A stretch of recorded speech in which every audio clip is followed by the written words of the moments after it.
அனைவருக்கும் வணக்கம். அந்த வீட்டு கஷ்டத்தை சொல்லி நான் நியூஸில் ஃபேஸ்புக்கில் யூடியூப் சேனலில் வெளியிட்டிருந்தேன். நான் அஜீம்னு சொல்லி நானாரால் அதனால ஈசன் என்று சொல்லி முல்லை ஈசன் தான் நான் தெரியப்படுத்தினேன்.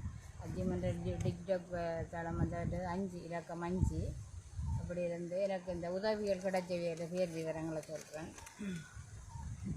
புத்தளத்துலேருந்து அஸ்வின் என்று சொல்லி 10,000 ரூபா, வேலிச்சாமி ஐயான்னு சொல்லி ஒரு சாப்பாட்டு சாமான் எல்லாம் கொண்டு வந்திருந்தவர். குவைத்தில் இருந்து ஒரு அக்காரால் முஸ்லீம் அக்காரால் சலூன்களில் வேலை செய்கிறா 20,000 அனுப்பியிருக்கிறா. நேரடியாக சங்கர் என்று சொல்லி ஒரு தம்பியரால் யாழ்ப்பாணத்திலிருந்து வந்தவர் 10,000 ரூபா காசும் 5,000 ரூபாய்க்கு சாப்பாட்டு சாமானம் வாங்கி தந்தவர். அதோட நேரடியாக யாழ்ப்பாணத்திலேருந்து இன்னும் 2 பேர் வந்து நேரடியாக என் வீடு பார்த்து எனக்கு வந்து சாப்பாட்டு சாமான்கள் வாங்கி தந்தவங்க.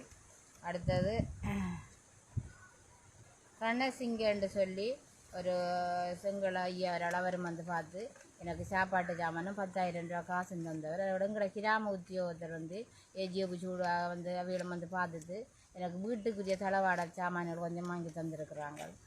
அப்படி உறவுகளே எனக்கு இந்த உதவிகளை செய்ததுக்கு மிக்க மிக்க நன்றியை தெரிவித்துக் கொள்கிறேன். நன்றி.